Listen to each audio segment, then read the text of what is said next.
आज के इस वीडियो में हम बात करेंगे क्लास 12 इंग्लिश लिटरेचर की बुक कैलेडोस्कोप की पोएम्स बाय ब्लेक का। अब ये जो एक पर्टिकुलर पोएम है आपकी बुक में, इसमें एक नहीं बल्कि दो डिफरेंट पोएम्स को मर्ज किया गया है। एक पोएम का नाम है द डिवाइन इमेज और दूसरी पोएम का नाम है द ह्यूमन एब्स्ट्रैक्ट। अब आगे बढ़ने से पहले हम लोग इस पोएट का इंट्रोडक्शन देखते हैं।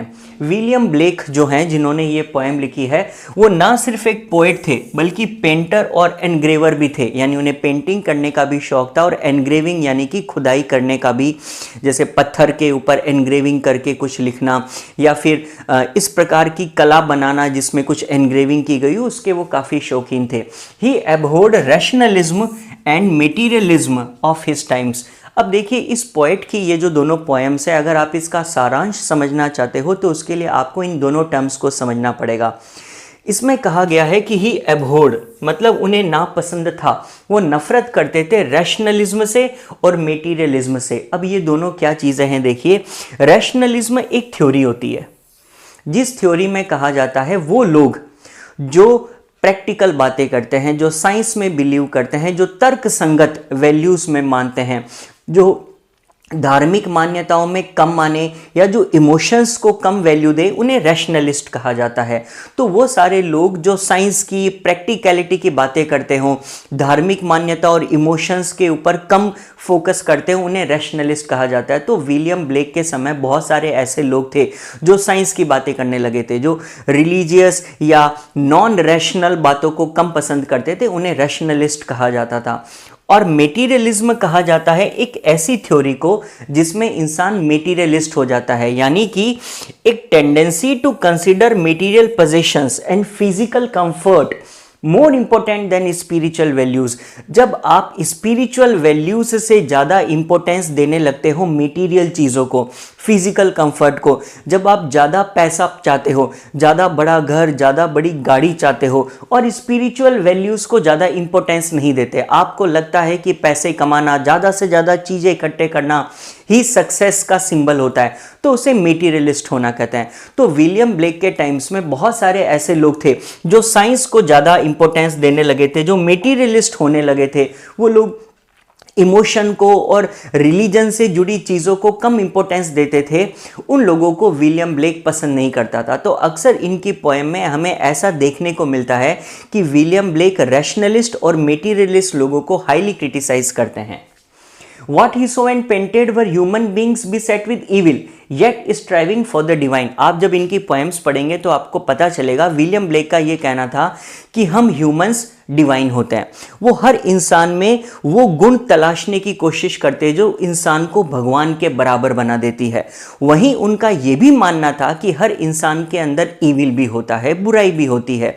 तो विलियम ब्लेक की पोएम्स में ह्यूमन को भगवान के बराबर भी बताया गया है, तो वहीं दूसरी ओर ह्यूमंस को ईविल के साथ में भी तुलना की गई है। ये कैसे किया है हम आगे पढ़ेंगे। अब एक बहुत इंपॉर्टेंट चीज़ समझिए, विलियम ब्लेक ने अपनी जो भी पोएम्स थी उनको 2 डिफरेंट सेट्स ऑफ वॉल्यूम्स में डिवाइड किया था। इन्होंने 2 प्रकार की पोएम्स लिखी थी। जो पहला सेट था इनकी पोएम का, उसे कहा गया सॉन्ग्स ऑफ इनोसेंस, और जो दूसरा सेट था उसे कहा गया सॉन्ग्स ऑफ एक्सपीरियंस। इन दोनों में एक डिफरेंस है।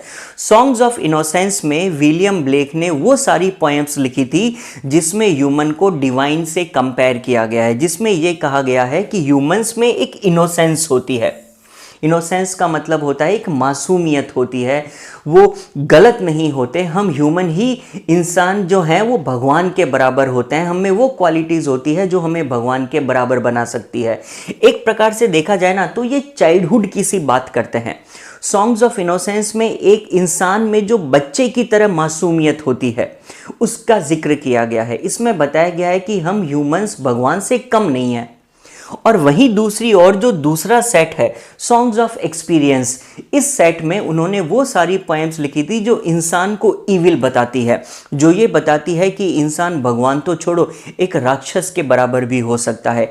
किस प्रकार हम इंसानों में बहुत सारी कमियां हैं, वो उन्होंने सॉन्ग्स ऑफ एक्सपीरियंस में लिखा था। तो बेसिकली ये दोनों पोएम्स एक दूसरे को कॉन्ट्रास्ट करती है, दोनों कॉन्ट्रेरी स्टेट्स को बताती है। कॉन्ट्रेरी का मतलब विरोधाभासी। एक तरफ सॉन्ग्स ऑफ इनोसेंस में जो पोएम्स लिखी गई हैं उनका बिल्कुल उल्टा बताया गया है सॉन्ग्स ऑफ एक्सपीरियंस वाली पोएम में। ये कुछ हद तक अडल्टहुड की बातें करती है।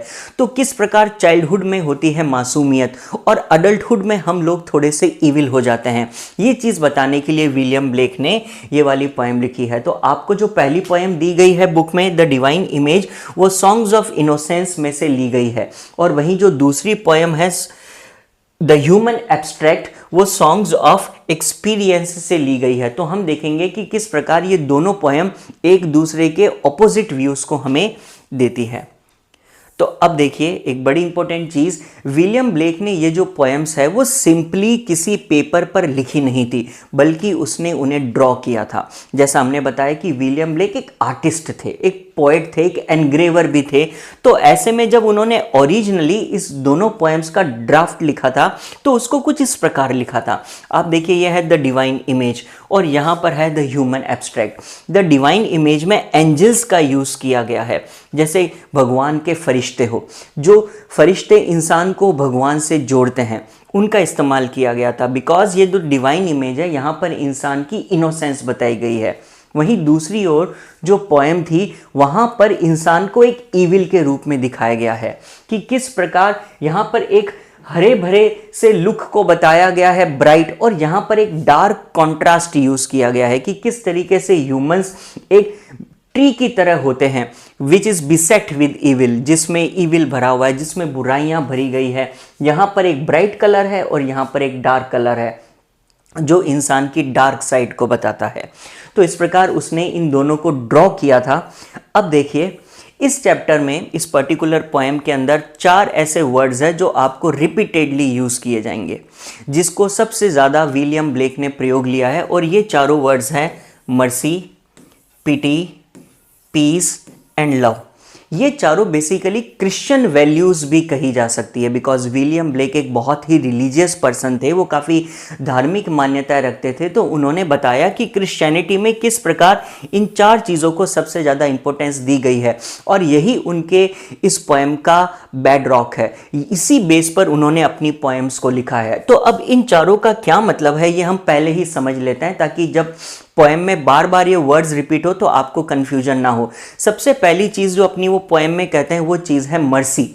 मर्सी का मतलब होता है काइंडनेस और फॉरगिवनेस, यानी जब आप किसी पर दया करते हो या आप किसी पर कृपा दिखाते हो, जब आप किसी इंसान को देखो और आपके उसके ऊपर दया आए तो उसे मर्सी कहते हैं, दया भाव। वहीं दूसरी ओर जो वर्ड है वो है पिटी। पिटी का मतलब होता है किसी पर तरस आना। देखिए मर्सी किसी के मन में हो सकती है, किसी ने गलती की, आपने उसको दया दिखाई, उसको माफ कर दिया, दैट इज मर्सी। आपके मन में जो काइंडनेस है उसे मर्सी कहते हैं। लेकिन जब आप किसी के लिए सॉरी फील करो, आप किसी के लिए सैड फील करो, किसी को दुख और तकलीफ में देखकर आपको उस पर तरस आए, वे यू फील कि आप उसे हेल्प नहीं कर सकते लेकिन आपको उसको देखकर बड़ा तरस महसूस होता है, उसको पिटी कहते हैं। जब कोई सफर कर रहा हो, यानी कि जब परेशान हो या दुखी हो, उस वक्त आपके मन में जो सहानुभूति वाला भाव पैदा होता है उसे कहते हैं पिटी। वहीं तीसरा वर्ड है पीस। ये तो नॉर्मल वर्ड है। पीस का मतलब होता है शांति। जब आपका मन शांत हो, आपके आसपास लड़ाई झगड़ा या अशांति ना हो, तो उस स्टेट को पीस कहते हैं। और चौथा वर्ड है लव। लव का मतलब प्रेम, यानी कि जब आप किसी के लिए गहरा स्नेह रखते हो, आपके मन में किसी के प्रति बहुत देखभाल या बहुत लगाव का भाव हो, तो उसे लव कहा जाता है। तो बेसिकली इन चारों का विलियम ब्लेक ने बहुत बार यूज किया है। Mercy, pity, peace and love, बार बार रिपीट होते हैं ये वर्ड्स जो हमने समझ लिए। अब सबसे पहली जो पोएम है हम उसे समझना स्टार्ट करते हैं। पहली पोएम का नाम है द डिवाइन इमेज। और ये जो द डिवाइन इमेज पोएम है, अगर मैं आपको इसको एकदम समराइज करके बताना चाहूं तो मैं ये कह सकता हूं कि विलियम ब्लेक इस पोएम में 4 वर्च्यूज के बारे में बात करते हैं जो अभी हमने डिस्कस किया, mercy, pity, peace and love. और विलियम ब्लेक का कहना है कि ये चारों वर्च्यूज कोर एट्रीब्यूट्स होते हैं गॉड के भी और ह्यूमंस के, यानी कि ये 4 खूबियां वो होती है जो हम इंसानों में पाई जाती है और यही खूबियां भगवान में भी पाई जाती है। यही वो 4 क्वालिटीज हैं जो इंसान को बनाती है और भगवान को ही बनाती हैं। He personifies these qualities, suggesting they are not only divine but also fundamental to human nature. भगवान में मर्सी, पिटी, पीस और लव होता है हम इंसानों के लिए, but at the same time हम इंसानों में भी ये क्वालिटीज भगवान ने दी है। हर इंसान में mercy, pity, peace and love हो सकता है। यानी कि अगर वैसे देखा जाए तो every person regardless of background और फेथ, क्योंकि ये हर इंसान में ये खूबियां होती है, तो चाहे किसी इंसान का बैकग्राउंड कुछ भी हो या उसका फेथ कुछ भी हो, उसमें ये क्वालिटीज पाई जाएंगी जो उसको रेस्पेक्ट और कंपेशन के वर्दी बनाती है। यानी कि आप किसी भी इंसान से नफरत नहीं कर सकते, आपको किसी इंसान से नफरत नहीं करनी चाहिए। व्हाई? बिकॉज उसमें भी तो mercy, pity, peace and love है। अगर आप भगवान को प्रे करते हो, if you pray to God, क्योंकि आपको लगता है कि गॉड आपके लिए mercy, pity, peace and love रखता है, तो ये चीजें तो ह्यूमंस भी रख सकते हैं। फिर क्या फर्क पड़ता है कोई इंसान किसी भी धर्म का क्यों ना हो? आपको हर इंसान की रेस्पेक्ट करनी चाहिए, आपको हर इंसान को गॉड के बराबर ट्रीट करना चाहिए, बिकॉज हम इंसानों में गॉड की इमेज होती है, हम इंसानों में वही खूबियां होती है जो हमें भगवान के बराबर बना सकती है।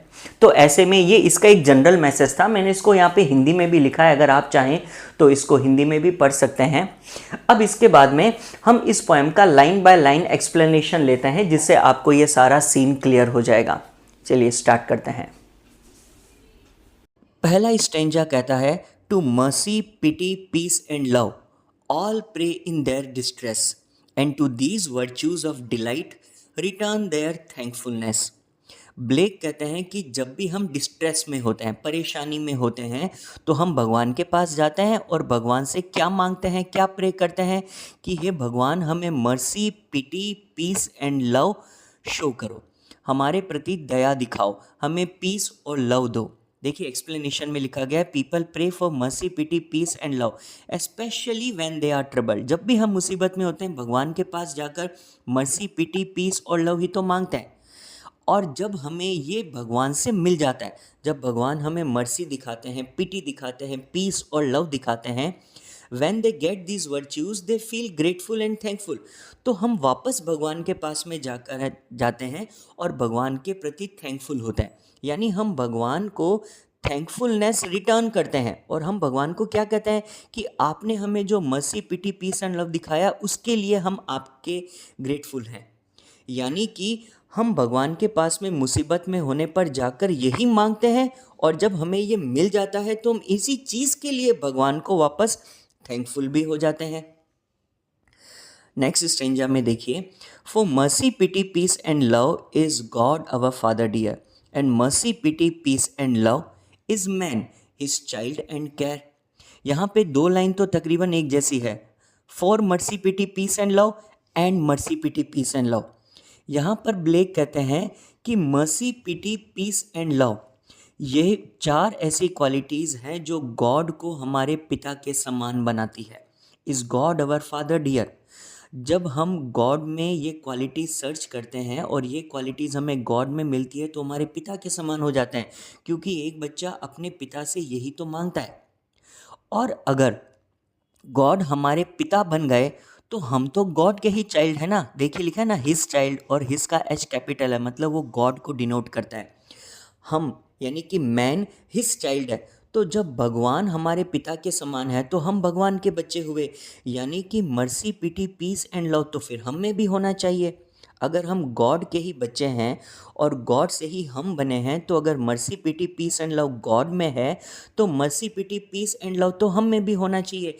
यानी हम गॉड की ये क्वालिटीज़ शेयर करते हैं।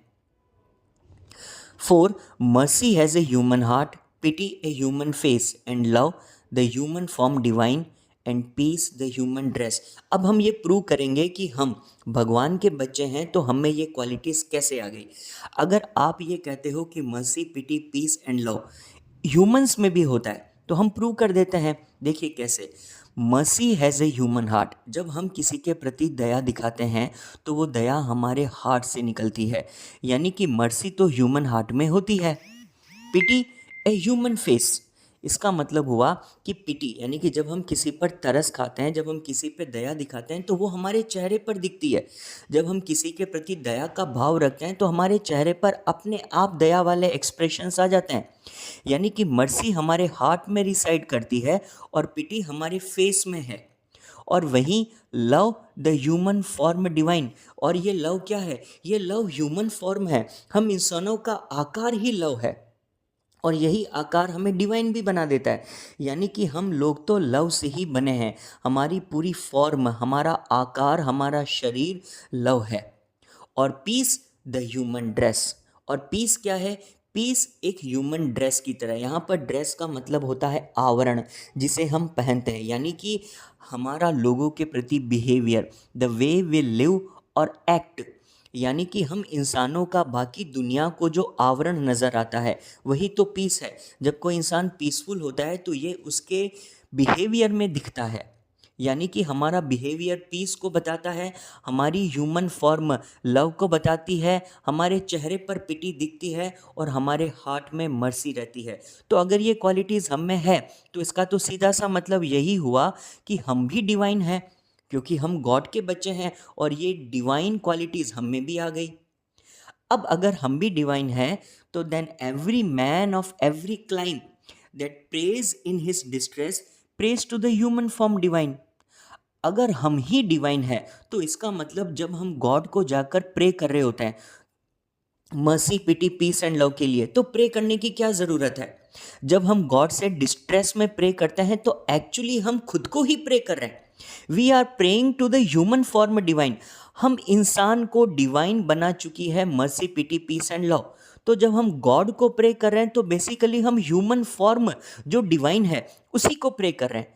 तो इसका मतलब चाहे वो इंसान किसी भी क्लाइम, यानी किसी जलवायु, किसी भी रिलीजन, किसी भी कंट्री, किसी भी रीजन का क्यों ना हो, वो जब भी गॉड को प्रे करता है तो वो एक्चुअली ह्यूमन फॉर्म में ही प्रे कर रहा है, वो ह्यूमन फॉर्म को ही प्रे कर रहा है और वो भगवान वाली जो डिवाइन क्वालिटीज़ है वो इंसानों में ही ढूंढ रहा है, क्योंकि हम ही तो है ना डिवाइन, ये क्वालिटीज़ तो हम में ही है। तो इसका मतलब हुआ all must love the human form. अगर हम डिवाइन हैं और हम में भगवान की क्वालिटीज़ है तो क्यों हम इंसान एक दूसरे से नफरत करते हैं। हमें तो सभी ह्यूमन फॉर्म से प्यार करना चाहिए ना। क्यों हम इसलिए लड़ बैठते हैं कि कोई इंसान तुर्क है या जू मतलब कि वो यहूदी धर्म का है, या फिर हो सकता है कि वो इंसान हेदन हो। यहाँ पर हेदन कहा जाता है किसी भी ऐसे पर्सन को जो दुनिया के एस्टेब्लिश्ड वाइडली हेल्ड रिलीजन से बिलोंग नहीं करता, जहाँ लोग हिंदू, मुस्लिम, क्रिश्चियन है, यहूदी है, वो इन धर्मों को नहीं मानता। सिंपल लैंग्वेज में आप इसे नास्तिक मान सकते हैं। तो कोई भी इंसान, चाहे वो नास्तिक है या तुर्क है या जू है या आपके रिलीजन को नहीं मानता, किसी और आइडियोलॉजी में बिलीव करता है, लेकिन वो इंसान है। और अगर वो इंसान है तो हमें उसे लव करना चाहिए। क्यों कि याद रखिए, where mercy love and pity dwell there God is dwelling too. क्योंकि जहाँ मर्सी, लव और पिटी ड्वेल करते हैं, ड्वेल का मतलब रहते हैं, there God is dwelling too, वहाँ खुद भगवान भी रह रहा होता है। तो आप किसी इंसान से नफरत नहीं कर सकते, आपको हर इंसान से प्यार करना पड़ेगा। क्योंकि याद रखिए, जब आप किसी इंसान से प्यार करते हैं तो भगवान वहाँ पर खुद निवास करता है, गॉड वहाँ पर रहते हैं। तो किसी भी इंसान से नफ़रत करने का मतलब तो गॉड से ही नफ़रत करना हो गया। ये इसकी सॉन्ग्स ऑफ इनोसेंस वाली पोएम थी। मैंने हर पोएम के साइड में इंग्लिश और हिंदी में उसका एक्सप्लेनेशन लिखा है, आप ये भी देख सकते हैं वीडियो को पॉज करके। ये था line by line explanation of the poem. I hope आपको समझ में आ गया होगा। अब हम आगे चलते हैं सेकंड पोएम के ऊपर, जिसका नाम है द ह्यूमन एब्स्ट्रैक्ट। अब ये जो पर्टिकुलर पोएम है ये उसका ड्राफ्ट था, उसने उसको कुछ इस प्रकार ड्रॉ करा था विलियम ब्लेक ने।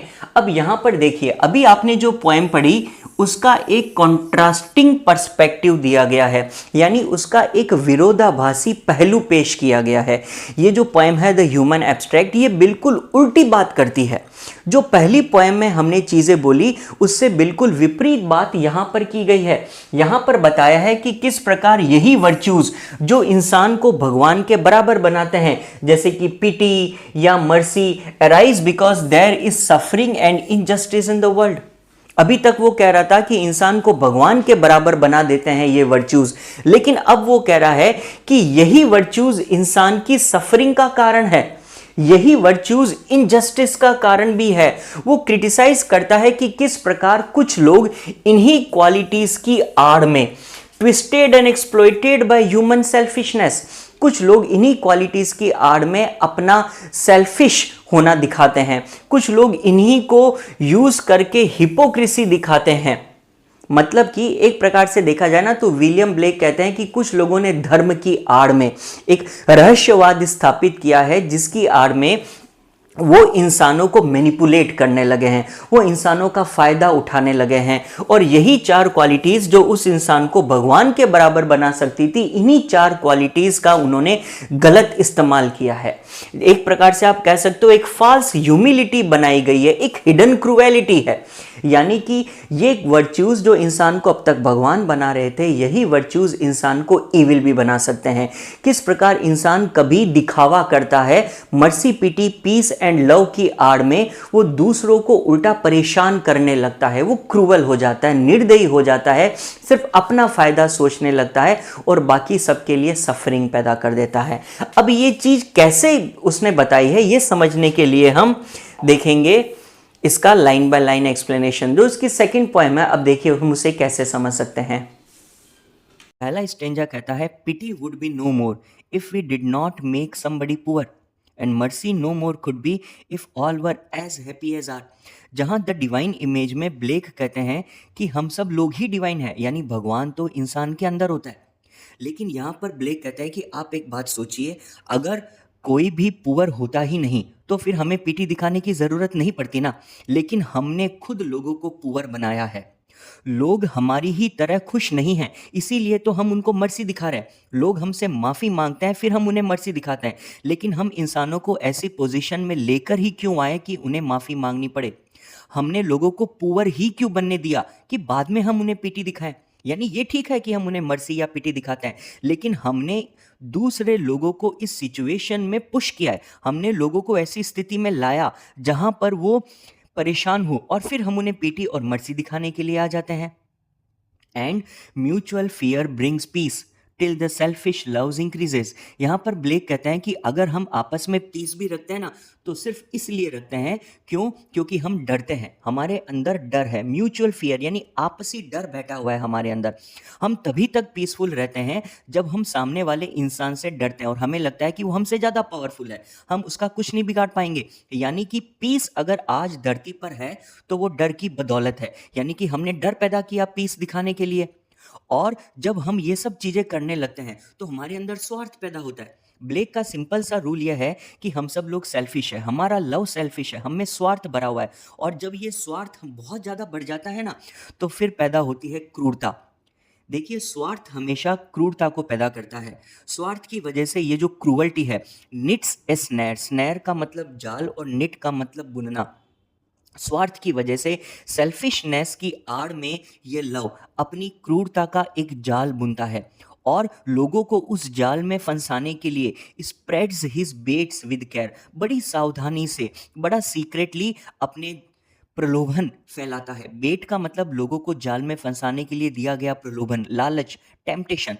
यानी कि एक प्रकार से आप ये समझ सकते हैं कि धर्म की आड़ में लोग केवल क्रूरता को बढ़ावा दे रहे हैं और लोगों को इस धर्म रूपी जाल में फंसाने के लिए अपने बेट्स को स्प्रेड कर रहे हैं। यहाँ पर ब्लेक धर्म के खिलाफ नहीं है, ब्लेक केवल उस धर्म की सोच के खिलाफ है जहां पर धर्म की आड़ में लोगों को एक्सप्लॉइट किया जाता है, जहां पर लोगों को पुअर बनाया जाता है, लोगों में डर पैदा किया जाता है। और ये इंसान जो डर के नाम पर, जो धर्म के नाम पर लोगों में डर फैलाएगा, वो इंसान क्या करता है? He sits down with holy fears. Fear का मतलब डर, लेकिन यहाँ पे होली फियर बोला गया है, तो आप यहाँ से हिंट ले सकते हैं कि होली कहकर शायद ब्लेक का इशारा धर्म की ओर है, बिकॉज हम धर्म या हमारी धार्मिक मान्यताओं को ही तो पवित्र या होली मानते हैं। तो वो व्यक्ति जो धर्म का ठेकेदार है, वो लोगों में डर पैदा करेगा धर्म के नाम पर, holy fears and waters the ground with tears, और लोगों में उस चीज़ को वाटर, जैसे पौधे को बड़ा करने के लिए पानी दिया जाता है, वैसे लोगों में ही डर पैदा करने के लिए वो झूठे आंसू दिखाएगा। फेक टीयर्स लोगों में डर पैदा करेगा, झूठे आंसू दिखाएगा और लोगों का विश्वास जीत लेगा। फिर क्या होगा? Then humility takes its root. Humility का मतलब है यहाँ पर नम्रता, अंडरनीथ हिज फुट। और वो इंसान जो झूठा डर दिखा रहा है ना लोगों को, हमें लगेगा कि वो आदमी तो बहुत नम्र है, उसमें तो बहुत इंसानियत है, बहुत ह्यूमिलिटी है, जबकि सच्चाई यह है कि हमें उसमें इंसानियत सिर्फ इसलिए दिख रही है क्योंकि हम उसके झूठे आंसुओं से प्रभावित हो चुके हैं। उसके अंदर हमें ह्यूमिलिटी दिख रही है रूट लेती हुई, लेकिन वो ह्यूमिलिटी सिर्फ एक फेक एस्पेक्ट है। उसने हमारे सामने डर पैदा किया, धर्म के नाम पर डर पैदा किया, और उसने अपने झूठे आंसुओं से उस डर रूपी पेड़ को हमारे सामने बड़ा कर दिया। फिर क्या होगा? सून स्प्रेड्स द डिस्मल शेड। अब ये जो डर है, ये जो क्रूरता है, ये एक बड़े पेड़ का रूप ले लेगी, यानी रिलीजन बन जाएगी और हम डरने लगेंगे। और फिर इस पेड़ की जो छाया है, शेड, वो भी तो डिस्मल ही होगी। डिस्मल का मतलब वो निराशा से ही तो भरी होगी। जो पेड़ ही झूठे डर के आधार पर बना है, वो डिस्मल शेड ही तो दे सकता है। और फिर इस पेड़ की निराशा भरी छाया में mystery over his head and the caterpillar and fly feed on the mystery. फिर इस पेड़ से पैदा होंगे कैटरपिलर एंड फ्लाई। देखो यहाँ पर कैटरपिलर एंड फ्लाई का मतलब है पैरासाइट्स। जिस प्रकार कैटरपिलर और फ्लाई हमेशा दूसरों पर जीवित रहते हैं, ये परजीवी है, ये दूसरों पर फीड करते हैं, दूसरों को खाकर खुद जिंदा रहते हैं। इसी प्रकार ये जो मिस्ट्री, यहाँ पर मिस्ट्री से मतलब है रहस्य, और रहस्य से मतलब है एक प्रकार की कंफ्यूजन और डार्कनेस। जैसे जब हम कंफ्यूज्ड होते हैं ना, तो हमें कुछ समझ में नहीं आता। तो एक प्रकार से ये जो धर्म से जुड़े लोग हैं ना, ये इस रहस्य को और जानबूझकर बढ़ाते हैं, ये हमें कंफ्यूज करने की कोशिश करते हैं। जबकि ब्लेक ने पहली वाली पोएम में क्लियर कर दिया था कि इंसान खुद डिवाइन है, तो जब वो गॉड को प्रे कर रहा है तो खुद को प्रे कर रहा है। यानी कि हमें अपने से बाहर जाकर किसी गॉड को तलाशने की जरूरत ही नहीं है। हमें चर्च या चर्च के अंदर गॉड की मूर्ति नहीं चाहिए, because we ourselves are divine। लेकिन यहाँ पर ब्लेक कहता है कि उसके बावजूद रिलीजन्स बनते हैं, हम खुद डिवाइन है, लेकिन हम रिलीजन को सर्च करने के लिए निकलते हैं। क्यों? क्योंकि हम जानते ही नहीं ना, हम तो उस रिलीजन को मिस्ट्री मान लेते हैं। वो हमारे सामने एक रहस्य है, एक कन्फ्यूजन है, और ये कन्फ्यूजन को दूर करने के लिए हम इन रिलीजियस टीचर्स के पास में जाने लगते हैं। और ये लोग हमारे उसी डर, हमारी उसी मिस्ट्री पर फीड करते हैं। अगर आप लोग इनके पास में नहीं जाओगे तो इनका काम कैसे चलेगा, है ना? ये लोग जो धर्म के झूठे ठेकेदार हैं, जो गलत लोगों में धारणा फैलाने वाले लोग हैं, ये इसी मिस्ट्री पर तो फीड कर रहे हैं, ये हमारी इसी कंफ्यूजन का फायदा उठाते हैं और फिर थ्राइव करते हैं। यहीं से तो ये पनपते हैं, यानी रिलीजन हमारे डर से ही पनप रहा है। And it bears the fruit of deceit, ready and sweet to eat. हाँ, कभी कभी हमें ऐसा लगेगा कि इस प्रकार रिलीजन की शरण में जाने से हमें फ्रूट्स मिल रहे हैं, हमें उसका फायदा हो रहा है, लेकिन ये सिर्फ धोखा है। It's a fruit of deceit. अब देखने में ये धोखा बहुत ही रेडी एंड स्वीट है। रेडी का मतलब होता है एकदम गहरा लाल, एकदम सुर्ख लाल, जैसे कि कोई बहुत स्वीट सा फ्रूट हो। यानी कि इस धोखे से उपजने वाले जो फल हैं, वो हमें दिखने में बहुत ही लाल और मीठे नजर आते हैं। And the raven his nest has made in its thickest shade. लेकिन उस पेड़ की छाया में ये जो फल लग रहे हैं ना, उस पेड़ पर ये जो रेडी एंड स्वीट फल लग रहे हैं, ये सिर्फ धोखा है। और याद रखना कि इस पेड़ में केवल रेवंस होंगे। रेवन वैसे तो कौवे के लिए यूज़ किया जाता है, और कौवा हमेशा बुराई का प्रतीक माना जाता है। कौवा इतना ब्लैक होता है, उसकी आवाज़ इतनी हार्श कर्कश होती है कि हम उसको हमेशा बैड ओमेन से जोड़ते हैं, यानी एक अपशकुन से जोड़ते हैं। तो रेवन हमेशा वहाँ पाए जाते हैं जहाँ पर बैड ओमेन, बुराई, अंधेरा, डर हो। तो इस पेड़ की छाया में केवल रेवंस अपना नेस्ट बनाते हैं, यानी कि डर पैदा होता है, बुराई पैदा होती है। इस पेड़ की थिकेस्ट शेड में केवल रेवंस रहता है। आप अगर वहाँ पे डिवाइन क्वालिटी ढूंढने जा रहे हो ना, तो वो नहीं मिलेगी, वहाँ मिलेगा आपको केवल डर और धोखा। The gods of the earth and sea sought through nature to find this tree. अब देखिए, ब्लैक कहता है कि जब गॉड्स ने धरती पर ये रिलीजन वाला सारा सिस्टम देखा, उन्होंने ये रिलीजियस ऑर्डर्स देखे, तो कभी भगवान का भी मन किया होगा कि एक बार अर्थ पे जाकर तो देखूं कि ये लोगों ने क्या रिलीजन को बना दिया है। और अगर खुद गॉड भी आ जाते ना यहाँ अर्थ पर, और वो इस पूरी नेचर में सीख करते, इस पूरे नेचर में वो ये जानने की कोशिश करते कि क्या कुछ हो रहा है रिलीजन के नाम पर, तो वो खुद भी इस रिलीजन रूपी पेड़ को कहीं ढूंढ नहीं पाते, क्योंकि ये जो रिलीजन रूपी पेड़ है ये एग्जिस्ट नहीं करता, ये है ही नहीं। Their search was all in vain. खुद भगवान ढूंढने निकले ना, तो ये नेचर में नहीं मिलेगा। भगवान ने नेचर बनाया है, और नेचर में ट्री होते हैं। तो क्या इसका मतलब कि ये जो रिलीजन रूपी ट्री हम जिसकी बात करें, ट्री ऑफ मिस्ट्री, क्या ये नेचुरल है? नहीं, ये नेचुरल नहीं है, ये हम इंसानों की उपज है। ये हमारे ह्यूमन ब्रेन में ग्रो करा है, यानी ये हम इंसानों ने पैदा किया है। यानी कि शायद ब्लेक ये कहना चाहते हैं कि ये जो ऑर्गेनाइज्ड रिलीजन है, ये जो ऑर्गेनाइज्ड रिलीजन का एक जाल बुन लिया गया है, ये सब ह्यूमंस के माइंड की खुद की उपज है। ये नेचुरल नहीं है। भगवान ने ना नेचर को ऐसा बनाया था, ना हम इंसानों को ऐसा बनाया, लेकिन हमारे अंदर के वाइसेस ने, हमारे अंदर की बुराइयों ने इस पेड़ को फीड करा है और हमारे ब्रेन में ये सब कुछ चीज़ें पैदा हुई है। तो क्या हम ये कह सकते हैं कि यहाँ पर ब्लेक का निशाना ऑर्गेनाइज्ड रिलीजन के बारे में है? मे बी मैंने देखिए इस क्वेश्चन को आंसर किया बिकॉज अक्सर ये पोएम पढ़कर हमें ये डाउट्स पैदा होते हैं कि यहाँ पर ब्लेक किस और इशारा कर रहा है। शायद ब्लेक का इशारा रिलीजन की ओर है। Yes, in part Blake is criticizing the organized religion and religious morality, यानी धर्म के नाम पर ये जो मोरालिटी शो की जा रही है ना, ये एक ऑर्गेनाइज्ड रिलीजन के नाम पर ये जो एक मिस्टीरियस शेड बना दी गई है, एक रहस्यवाद पैदा कर दिया गया है, एक कन्फ्यूजन पैदा की गई है, जहां पर इंसान गॉडली प्रिंसिपल्स को बाहर दुनिया में तलाशने के लिए निकल रहा है, जबकि ये क्वालिटीज हम में है, mercy, pity, peace and love हमारे अंदर है, लेकिन हम अपने अंदर तलाशने की बजाय बाहर टेम्पल, मॉस्क या चर्च में जाकर उसे तलाशने की कोशिश कर रहे हैं। लेकिन हो सकता है कि वहां पर हमें गॉड ना मिले। क्यों? क्योंकि वो तो एक मिस्ट्री का ट्री है, वो तो एक रहस्य के चारों ओर बुना गया जाल है और हम उनके चक्कर में फंस जाते हैं। यानी कि ये सिर्फ एक क्रूएलिटी का प्रतीक है। अब यहाँ पर एग्जैक्टली मैं इस बात की गारंटी नहीं ले रहा कि ये ऑर्गेनाइज रिलीजन पर किया गया अटैक है, लेकिन इस पोएम को पढ़कर हमें काफ़ी हद तक यही लगता है कि maybe he is talking about religion, organize religion and its bad aspects. चलिए यहाँ पर ये दोनों पोएम खत्म होती है। आई होप आपको समझ में आ गया होगा। मैंने जितना सिंपल हो सकता था इसको समझाने की कोशिश करी है। अब नेक्स्ट हम लोग लेते हैं इस चैप्टर में से कितने इंपॉर्टेंट क्वेश्चंस एंड आंसर बन सकता है। मैंने देखिए जितनी भी इस प्रकार की पेंटिंग्स यूज़ की है, ये सब पेंटिंग्स विलियम ब्लेक की बनाई हुई है, जो बताती है कि वो कितना आर्टिस्टिक नेचर के थे। खैर, इस चैप्टर में से जो क्वेश्चंस बनते हैं उनको यहाँ पर दिया गया है। मैं सजेस्ट करूंगा, मैंने आपको पूरा समझा तो दिया ही है, तो वापस क्वेश्चन आंसर एक्सप्लेन करने के बजाय आई सजेस्ट कि आप इसका स्क्रीनशॉट लेकर अपने पास में रख लें और इनको डायरेक्टली अपनी नोटबुक्स में लिख लें या फिर इनको लर्न कर लें। बहुत सिंपल से क्वेश्चंस है, जैसे कि 4 वर्च्यूज कौन से हैं जो मेंशन किए गए हैं? Mercy, pity, peace and love. इसके पोएट कौन है? इसमें ट्री ऑफ मिस्ट्री किसे कहा गया है?